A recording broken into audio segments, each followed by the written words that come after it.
ህወሓት ከኤርትራ ጋር ጥምረት ፈጥሯል መባሉን ውድቅ አደረገ። ድንበር ተሻጋሪ ግንኙነት ወደ ሰላም የሚወስድ እርምጃ ነው ብሏል። ህወሓት ከኤርትራ ጋር ጥምረት ፈጥሯል ሲል የኢትዮጵያ ውጭ ጉዳይ ሚኒስቴር ያቀረበውን ክስ ውድቅ በማድረግ የፕሪቶሪያ የሰላም ስምምነት ሙሉ በሙሉ መተግበሩን ለማረጋገጥ አዲስ ዓለም አቀፍ ተሳትፎ እንዲደረግም ጠይቋል። በምርጫ ቦርድ ህጋዊ ሰውነቱ የተሰረዘው ህወሓት ትናንት መስከረም 28 ቀን 2018 ዓ.ም ለተባበሩት መንግስታት ድርጅት ዋና ጸሐፊ አንቶኒዮ ጉተሬዝ በጻፉት ደብዳቤ የኢትዮጵያ ውጭ ጉዳይ ሚኒስቴር መስከረም 22 ቀን 2018 ዓ.ም ለአንቶኒዮ ጉተሬዝ በላከው ደብዳቤ ላይ ለተካተቱት ትክክለኛ ላልሆኑና በፖለቲካዊ ተነሳሽነት ለቀረቡ ክሶች ምላሽ ለመስጠት እንደተገደደም ገልጿል። ፓርቲው የፌዴራል መንግስቱ እንደ አውሮፓውያን አቆጣጠር ህዳር 2022 በፕሪቶሪያ በተፈረመው ዘላቂ ጦርነት የማቆም ስምምነት ከባድ ጥሰቶቹን ትኩረት ለማዞርም በመሞከርም ከሷል። እስራኤልና ሐማስ የጋዛ ጦርነትን ለማስቆም የመጀመሪያ ተኩስ አቁም ስምምነት ላይ ደረሱ ተባለ። ስምምነቱ በ10 ሺዎች የሚቆጠሩ ሰዎችን ህይወት የቀጠፈውን የመካከለኛው ምስራቅ አብዛኛውን ክፍል ያናጋውንና ለሁለት ዓመታት የዘለቀውን ደም አፋሳሽ ጦርነት ይቋጫል በሚል ተስፋም ተጥሎበታል ተብሏል። የአሜሪካው ፕሬዝዳንት ዶናልድ ትራምፕ ሁለቱ ወገኖች በጋዛ የሚካሄደውን ጦርነት ለማስቆም የመጀመሪያ ተኩስ አቁም ስምምነት ላይ መደረሳቸውን ትናንት ማምሻውን በማህበራዊ ትስስር ገጻቸው ባስተላለፉት መልእክት አስታውቀዋል። ትራምፕ ለአረቡ እና ለሙስሊሙ ዓለም ለእስራኤልና በዙሪያዋ ላሉት ሀገሮች ሁሉ እንዲሁም ለአሜሪካ ታላቅ ቀን ነው ሲሉ ስምምነቱንም አሞካሽተዋል። ይህ ታሪካዊ ክስተት እውን ለማድረግ ከኛ ጋር ለሰሩት አሸማጋይ ሀገራት ኳታር፣ ግብጽና ቱርክ ምስጋና ይገባቸዋል ያሉት ፕሬዝዳንት ትራምፕ ሰላም አድራጊዎች የተባረኩ ናቸውም ብለዋል።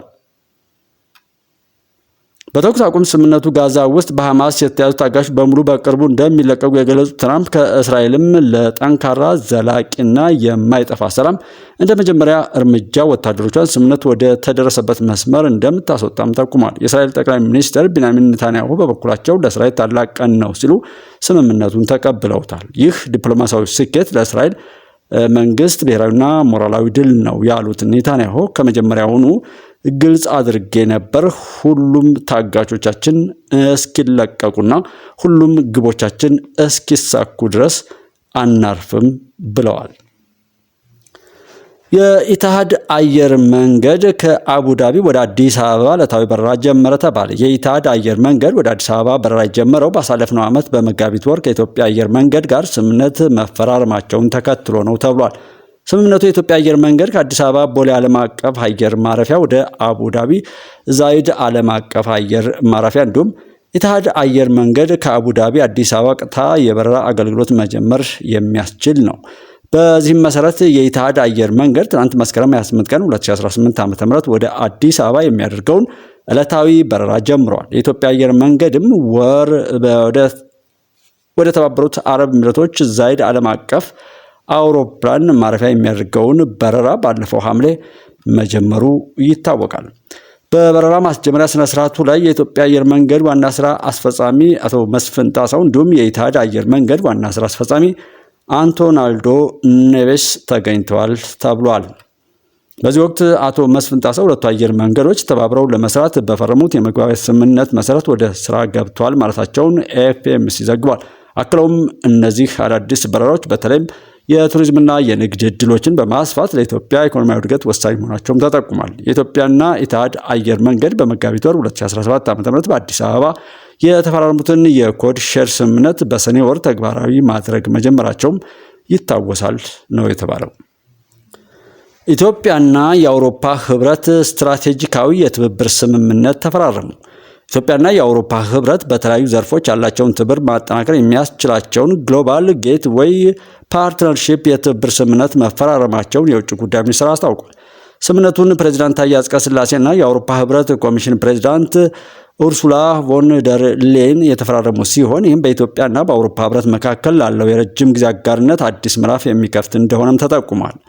ስምምነቱ ፕሬዝዳንት ታዬ አጽቀሥላሴና የአውሮፓ ህብረት ኮሚሽን ፕሬዝዳንት ኡርሱላ ቮን ደር ሌን የተፈራረሙ ሲሆን ይህም በኢትዮጵያና በአውሮፓ ህብረት መካከል ላለው የረጅም ጊዜ አጋርነት ላይ አዲስ ምዕራፍ የሚከፍት ነው ብለው ተናግረዋል። ስምምነቱ በዲጂታላይዜሽን፣ በታዳሽ ኃይል፣ በምግብ ስርዓት፣ በጤና፣ በመሰረተ ልማት እንዲሁም በሰላምና ጸጥታ ሁለቱ ወገኖች ያላቸውን ትብብር ለማጠናከር ያለመ መሆኑም ተገልጧል።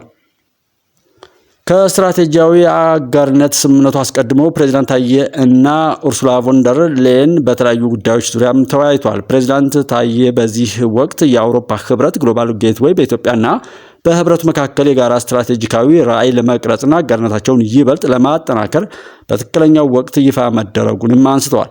ስምምነቱ በተጨማሪም ከግማሽ ምዕተ ዓመት በላይ ያስቆጠረውን ዲፕሎማሲያዊ ግንኙነት በማሳደግ በፈረንጆቹ 2016 ለተፈረሙ የስትራቴጂካዊ ትብብር ስምምነት ተጨማሪ አቅም እንደሚሆንም ተመላክቷል።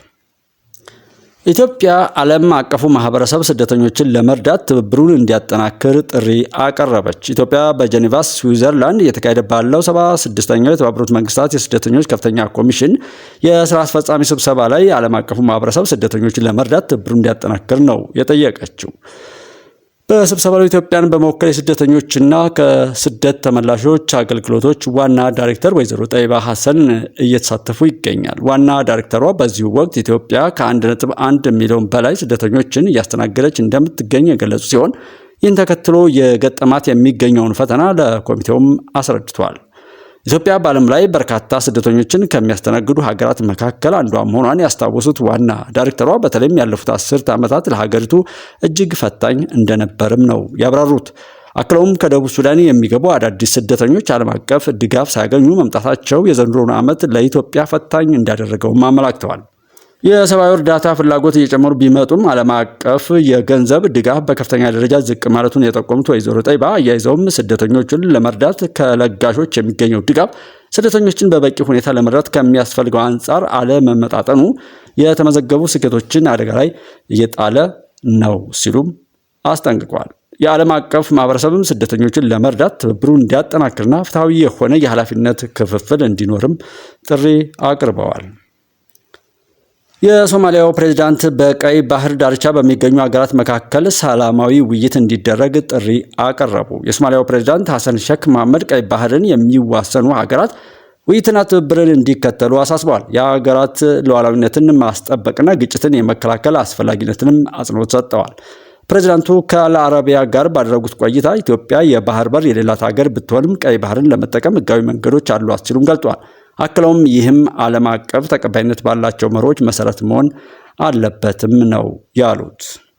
በኢትዮጵያና በጎረቤት ሀገራት መካከል ወታደራዊ ግጭት ሊፈጠር ይችላል የሚሉ አሉባልታዎች አሉ ያሉት ሐሰን ሼክ ሶማሊያ ማንኛውንም የጥቃት ድርጊትና የግዛት አንድነት መጣስን እንደማትደግፍም አመላክቷል። ፕሬዝዳንቱ ቀይ ባህር ለቀጠናው ያለውን ስትራቴጂካዊ ፋይዳ ለአጽንኦት ሰጥተው ሁሉም ሀገራት አለመግባባቶችን በሰላም እንዲፈቱ ጥሪ አቅርበዋል። አያይዘውም ሶማሊያ ለቀጠናዊ መረጋጋት ያላትን ቁርጠኝነት ነው ያረጋገጡት። በተጨማሪም ታላቁ የኢትዮጵያ ህዳሴ ግድብ ለአፍሪካ ቀንድ የኢኮኖሚ እድገትና የኃይል ውህደት ቁልፍ ሚና ይጫወታልም ብለዋል። በግድቡ የምረቃ ስነ ስርዓት ላይ መገኘታቸውን ተከትሎ ሶማሊያ ከግብጽ ጋር ስለሚኖራት ግንኙነት ሲገልጹም ሶማሊያ ከግብጽ ጋር ያላትን ስትራቴጂካዊ አጋርነትና ከኢትዮጵያ ጋር ያላትን ጠንካራ ግንኙነት ታከብራለች ሲሉም ነው የተናገሩት። ኢትዮጵያን የሚገልጹ መለያዎችን የያዘው አዲሱ የተሽከርካሪ ሰሌዳ መለያ ቁጥር ይፋ ሆነ። የትራንስፖርትና ሎጂስቲክስ ሚኒስቴር ኢትዮጵያን የሚገልጹ መለያዎችን የያዘውን አዲሱን የተሽከርካሪ ሰሌዳ መለያ ቁጥር ይፋ አድርጓል። የትራንስፖርትና ሎጂስቲክስ ሚኒስትር አለሙ ስሜ ይህንኑ አስመልክቶ በሰጡት መግለጫ ሚኒስትሩ አዲስ የተሽከርካሪዎች የመለያ ቁጥር ሰሌዳ አይነቶችና ምልክቶችን መወሰኛ እና የአገልግሎት አሰጣጥ መመሪያ ቁጥር 1050/2017 ማዘጋጀቱንና በዚሁ መሰረትም የተሽከርካሪ ሰሌዳ መለያ ቁጥር በአዲስ እንደሚተካም ገልጿል። በስራ ላይ ያለው ሰሌዳ ከዘርፉ እድገትና ኢትዮጵያ ከፈረመቻቸው ዓለም አቀፍ ስምምነቶች ጋር አብሮ የማይሄድ በመሆኑ አዲስ የተሽከርካሪ ሰሌዳ ማስፈለጉንም አመላክተዋል። ነባሩ ሰሌዳ ለቁጥጥር ስርዓትም አመቺ አለመሆኑንና ለህገወጥ የተጋለጠ መሆኑን ገልጠው አዲሱ የተሽከርካሪ ሰሌዳ በቴክኖሎጂ በመታገዝ ወይም በታገዘ አሰራር የሚመራ በመሆኑ ለአሰራር አመቺ ነው ያሉት። አዲሱ ሰሌዳ ስለ ተሽከርካሪው ሙሉ መረጃ የሚሰጡ እና ተቆጣጣሪ አካላት በቴክኖሎጂ የሚለዩቸው ሚስጥራዊ መረጃዎችን ያካተተ ነው ያሉት ሚኒስትሩ ይህም ማጭበርበርን ሙሉ በሙሉ የሚያስቀር ስለመሆኑ ገልጠዋል። በ2018 ዓ.ም አዲሱን የተሽከርካሪ ሰሌዳ ሙሉ በሙሉ የመተካት ስራ እንዲከናወንም ገልጠው የተሽከርካሪ ባለቤቶች በሚወጣው የጊዜ ሰሌዳ መሰረት ምዝገባ ማድረግ እንዳለባቸውም አስገንዝበዋል ሲል ኢቢሲ ዘግቦታል። የኢትዮጵያ አየር መንገድና የአዲስ አበባ ከተማ አስተዳደር በመዲናዋ ቱሪዝምን ለማስተዋወቅ ስምምነት ተፈራረሙ። የኢትዮጵያ አየር መንገድ እና በአዲስ አበባ ወይም የአዲስ አበባ ከተማ አስተዳደር አዲስ በአዳዲስ የተገነቡ የቱሪዝም መዳረሻዎችን የበለጠ ለማስተዋወቅ የሚያስችላቸውን የመግባቢያ ስምምነት ነው የተፈራረሙት። ስምምነቱን የአዲስ አበባ ከተማ አስተዳደር ከንቲባ አዳነች አቤቤ እና የኢትዮጵያ አየር መንገድ ግሩፕ ዋና ስራ አስፈጻሚ መስፍን ጣሰው ፈርመውታል።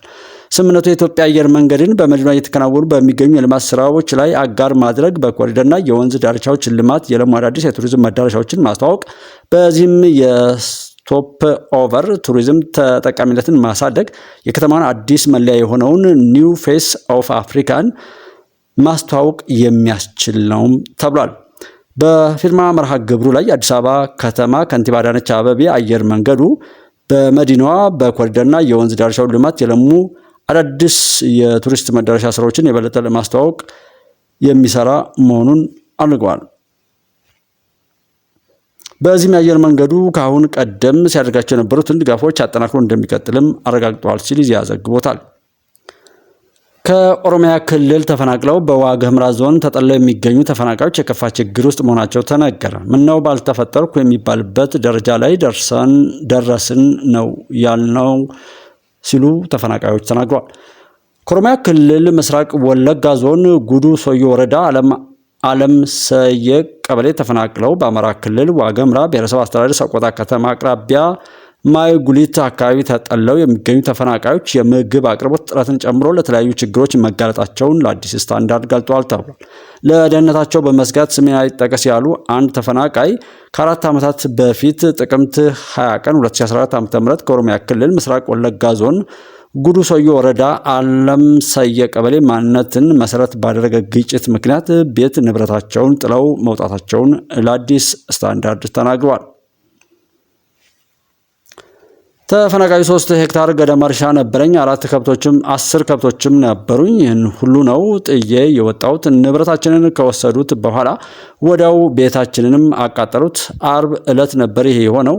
እኛ ሸሽተን ተራራ ላይ ወጥተን አሻግረን እያየን ነው ቤታችን የተቃጠለውም ብሏል። ግጭቱን ተከትሎ እሳቸውን ጨምሮ በርካታ ነዋሪዎች ቀያቸውን ለቀው ለመሰደድ መገደዳቸውን የገለጹት ግለሰቡ ጎረቤቶቻቸው ወደ አዲስ አበባና ደብረ ብርሃን ከተሞች መሄዳቸውን በመግለጽ እኔ ግን የዚሁ ሀገር ዋግ ኽምራ ተወላጅ ስለሆንኩኝ ወደ ትውልድ ቦታ አይገባም ብሏል። ወደ ትውልድ ቀያቸው ተመልሰው በአማራ ክልል ዋግ ኽምራ ብሔረሰብ አስተዳደር ዞን ሰቆጣ ከተማ አቅራቢያ በምትገኝ ማይጉሊት የተባለች አካባቢ ጠለሉም። እዚህም ያጋጠማቸው ከድጡ ወደ ማጡ እንደሆነም ይገልጣሉ ሲል አዲስ ስታንዳርድ ዘግቧል።